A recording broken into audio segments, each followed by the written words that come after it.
Welcome back to my channel sweet and spicy recipes. Varamahalakshmi ಹಬ್ಬಕ್ಕೆ ವಿಶೇಷವಾಗಿ ಮಾಡುವಂಥ ಸ್ವೀಟ್ ಅಂದರೆ ಅದು ಒಬ್ಬಟ್ಟು.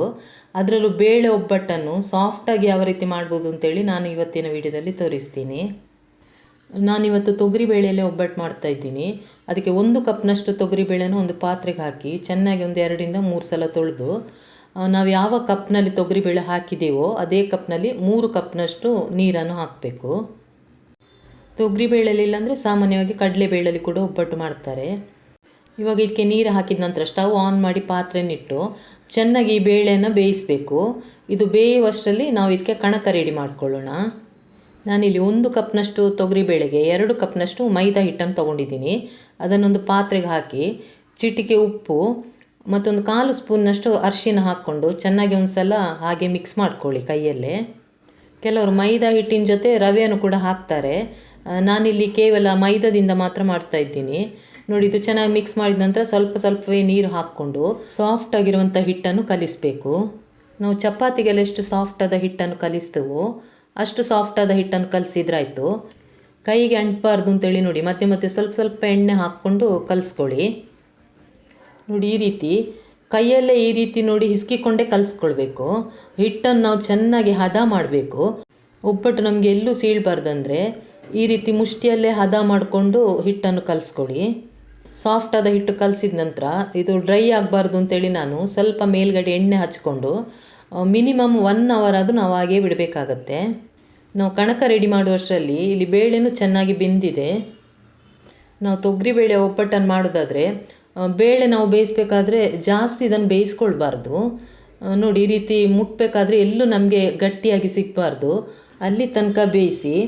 ಬೇಳೆನ ನೀವು ಜಾಸ್ತಿ ಬೇಯಿಸಿದರೆ ಬೇಳೆನ ನಾವು ರುಬ್ಬಬೇಕಾದ್ರೆ ಹೂರಣ ತುಂಬ ತೆಳುವಾಗಿ ಬರುತ್ತೆ. ನೋಡಿ, ಬೆಂದ ನಂತರ ಯಾವುದಾದ್ರೂ ಹೋಲಿರುವಂಥ ಪಾತ್ರೆಗೆ ಹಾಕಿ ನೀರನ್ನು ಪೂರ್ತಿಯಾಗಿ ಸೋಸಿ ಹೋಗಲಿಕ್ಕೆ ಬಿಡಬೇಕು. ನೋಡಿ, ನಾವು ಕೈಯಲ್ಲಿ ಈ ರೀತಿ ಬೇಳೆನ ಪ್ರೆಸ್ ಮಾಡಬೇಕಾದ್ರೆ ನಮಗೂ ಎಲ್ಲೂ ಗಟ್ಟಿಯಾಗಿ ಸಿಗಬಾರ್ದು. ನೋಡಿ, ಈ ಬೇಳೆಯಲ್ಲಿರುವಂಥ ನೀರೆಲ್ಲ ಪೂರ್ತಿಯಾಗಿ ಒಂದು ಪಾತ್ರೆಗೆ ನಾನು ಸೋಸಿದ್ದೀನಿ. ಈ ಸೋಸಿರುವಂಥ ನೀರಿಂದನೇ ನಾವು ಒಬ್ಬಟ್ಟು ಸಾರು ಮಾಡ್ತೀವಿ. ನಂತರ ನೋಡಿ, ಒಂದು ಪಾತ್ರೆನ ಸ್ಟವ್ ಮೇಲೆ ಇಟ್ಟು ನಾವು ಬೇಯಿಸಿರುವಂಥ ಬೇಳೆನ ಅದಕ್ಕೆ ಹಾಕಬೇಕು. ನಂತರ ಯಾವ ಕಪ್ನಲ್ಲಿ ನಾನು ಬೇಳೆ ತಗೊಂಡಿದ್ದೀನೋ ಅದೇ ಕಪ್ನಲ್ಲಿ 1 ಕಪ್ನಷ್ಟು ಪುಡಿ ಮಾಡಿರುವಂಥ ಬೆಲ್ಲ, ಅರ್ಧ ಕಪ್ನಷ್ಟು ತುರಿದಿರುವಂಥ ಹಸಿ ತೆಂಗಿನಕಾಯಿ, 1 ಕಪ್ ತೊಗರಿಬೇಳೆಗೆ 1 ಕಪ್ನಷ್ಟು ಬೆಲ್ಲ, ಅರ್ಧ ಕಪ್ನಷ್ಟು ತೆಂಗಿನಕಾಯಿ ತುರಿ. ಇವಾಗ ಇದನ್ನು ಲೋ ಫ್ಲೇಮಲ್ಲೇ ಇಟ್ಕೊಂಡು 2-3 ನಿಮಿಷ ತನಕ ಇದನ್ನು ಬೇಯಿಸ್ಕೊಳ್ಬೇಕು.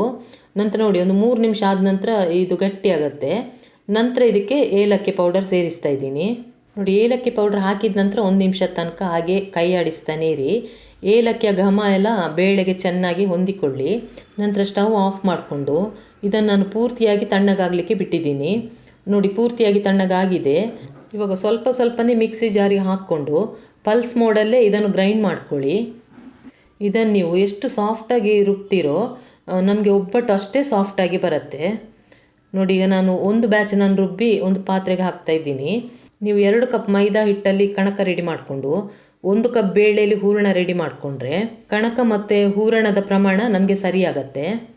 ನೋಡಿ, ನಾನು ಎಲ್ಲ ಬೇಳೆನ ಸ್ವಲ್ಪನೇ ರುಬ್ಬಿ ಒಂದು ತಟ್ಟೆಗೆ ಹಾಕಿದ್ದೀನಿ. ತುಂಬ ಸಾಫ್ಟಾಗಿ ಆಗಿದೆ. ನೋಡಿ, ನಮಗೆ ಹೂರಣದ ಹದ ಇಷ್ಟು ಗಟ್ಟಿಯಾಗಿರಬೇಕು. ಒಂದು ವೇಳೆ ನಿಮಗೆ ಹೂರಣ ತೆಳುವಾಗಿ ಬಂತಂದರೆ ಸ್ವಲ್ಪ ಅವಲಕ್ಕಿಯನ್ನು ಮಿಕ್ಸಿಗೆ ಹಾಕಿ ನಯ ಪೌಡರ್ ಮಾಡ್ಕೊಳ್ಳಿ. ನಂತರ 2 ಸ್ಪೂನ್ನಷ್ಟು ಈ ಅವಲಕ್ಕಿಯ ಪೌಡರನ್ನು ಈ ಹೂರಣಕ್ಕೆ ಸೇರಿಸ್ಕೊಂಡು ಮಿಕ್ಸ್ ಮಾಡಿದರೆ ತೆಳುವಾಗಿದ್ದಂಥ ಹೂರಣ ಸ್ವಲ್ಪ ಗಟ್ಟಿಯಾಗಲಿಕ್ಕೆ ಸಹಾಯ ಆಗುತ್ತೆ. ನೋಡಿ, ನಾವು ಕಣಕ ಕಲಸಿಟ್ಕೊಂಡು 1 ಗಂಟೆ ಜಾಸ್ತಿನೇ ಆಗಿದೆ. ಈಗ ಇದನ್ನೊಂದು ಸಲ ಚೆನ್ನಾಗಿ ಮತ್ತೆ ನಾದ್ಕೊಂಡು ನೋಡಿ, ಈ ರೀತಿ ನಿಂಬೆ ಗಾತ್ರದಷ್ಟು ದೊಡ್ಡ ಉಂಡೆನ ಮಾಡಬೇಕು. ಎಲ್ಲ ಮೊದಲೇ ಈ ರೀತಿ ಉಂಡೆ ಮಾಡಿಕೊಂಡು ರೆಡಿ ಮಾಡಿಟ್ಕೊಂಡ್ರೆ ನಿಮಗೆ ಮಾಡಲಿಕ್ಕೆ ಈಸಿ ಆಗುತ್ತೆ. ನಾನಿಲ್ಲಿ ಇವತ್ತು ಒಬ್ಬಟ್ಟು ಪೇಪರಲ್ಲಿ ಮಾಡ್ತಾಯಿದ್ದೀನಿ. ಅದರ ಮೇಲ್ಗಡೆ ನೋಡಿ ಸ್ವಲ್ಪ ಎಣ್ಣೆ ಹಾಕ್ಕೊಂಡು ಈ ರೀತಿ ಸ್ಪ್ರೆಡ್ ಮಾಡ್ಕೊಳ್ಳಿ. ಹಿಟ್ಟನ್ನು ನೋಡಿ ಈ ರೀತಿ ಸ್ಪ್ರೆಡ್ ಮಾಡಬೇಕು. ಪೂರಿಗಿಂತ ಸ್ವಲ್ಪ ಚಿಕ್ಕದಾಗಿ ಸ್ಪ್ರೆಡ್ ಮಾಡ್ಕೊಳ್ಳಿ. ನೋಡಿ, ಈ ರೀತಿ ಕೈಯಲ್ಲೇ ಸ್ಪ್ರೆಡ್ ಮಾಡಿದ ನಂತರ ಅದೇ ಗಾತ್ರದಲ್ಲಿ ನಾವು ಹೂರಣದ ಉಂಡೆಯನ್ನು ಕೂಡ ತಗೊಳ್ಬೇಕಾಗತ್ತೆ. ಹೂರಣ ಮತ್ತು ಕಣಕದ ಪ್ರಮಾಣ ಒಂದೇ ರೀತಿಯಾಗಿರಬೇಕು.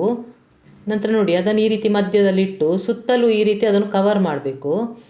ಕವರ್ ಮಾಡಿದ ನಂತರ ಎಕ್ಸ್ಟ್ರಾ ಏನಾದರೂ ಹಿಟ್ಟು ಉಳ್ಕೊಂಡಿದ್ರೆ ಅದನ್ನು ನೋಡಿ ಈ ರೀತಿ ತೆಗಿತಾ ಇದ್ದೀನಿ.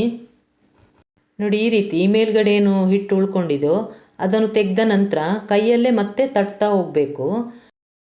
ಕೈಯಲ್ಲೇ ತಟ್ಕೊಂಡು ಒಬ್ಬಟ್ಟು ಮಾಡೋದ್ರಿಂದ ಹೂರಣ ಎಲ್ಲ ಕಡೆನೂ ಸರಿಯಾಗಿ ಹರಡಿ ನಮಗೆ ಒಬ್ಬಟ್ಟು ಬದಿಯಲ್ಲೆಲ್ಲೂ ಸಪ್ಪೆ ಅಂತ ಅನಿಸಲ್ಲ, ಮತ್ತು ಇದು ನಮಗೆ ಬೇಗನೂ ಮಾಡಲಿಕ್ಕಾಗತ್ತೆ.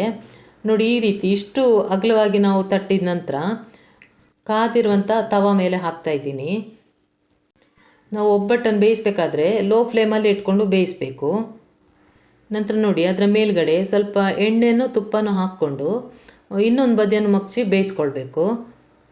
ನೋಡಿ, ಈ ರೀತಿ ಒಂದು ಒಬ್ಬಟ್ಟು ಬೇಯಬೇಕಾದ್ರೆ ಮತ್ತೊಂದು ಒಬ್ಬಟ್ಟನ್ನು ನಾವು ತಟ್ಟಿ ರೆಡಿ ಮಾಡಿ ಇಟ್ಕೊಳ್ಬೇಕು. ನೋಡಿ, ಒಬ್ಬಟ್ಟು ಉಬ್ಬಿ ಎಷ್ಟು ಚೆನ್ನಾಗಿ ಬಂದಿದೆ ಅಂತೇಳಿ. ನೋಡಿ, ಸಾಫ್ಟಾಗಿರುವಂಥ ತೊಗರಿಬೇಳೆ ಒಬ್ಬಟ್ಟು ರೆಡಿಯಾಗಿದೆ. ವರಮಹಾಲಕ್ಷ್ಮಿ ಹಬ್ಬಕ್ಕೆ ಈ ವಿಧಾನದಲ್ಲಿ ಒಮ್ಮೆ ಒಬ್ಬಟ್ಟನ್ನು ಟ್ರೈ ಮಾಡಿ ನೋಡಿ. ಸರಿಯಾದ ಅಳತೆಯೊಂದಿಗೆ ಯಾವ ರೀತಿಯಲ್ಲಿ ಸಾಫ್ಟಾಗಿರುವಂಥ ಒಬ್ಬಟ್ಟನ್ನು ಮಾಡ್ಬೋದು ಅಂತೇಳಿ ತೋರಿಸಿದ್ದೀನಿ.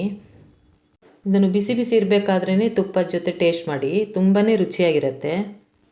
ನಾನು ಮಾಡಿರುವಂಥ ಈ ಒಬ್ಬಟ್ಟು ರೆಸಿಪಿ ನಿಮಗೆ ಇಷ್ಟ ಆಗಿದೆ ಅಂತ ಅಂದ್ಕೊಂಡಿದ್ದೀನಿ.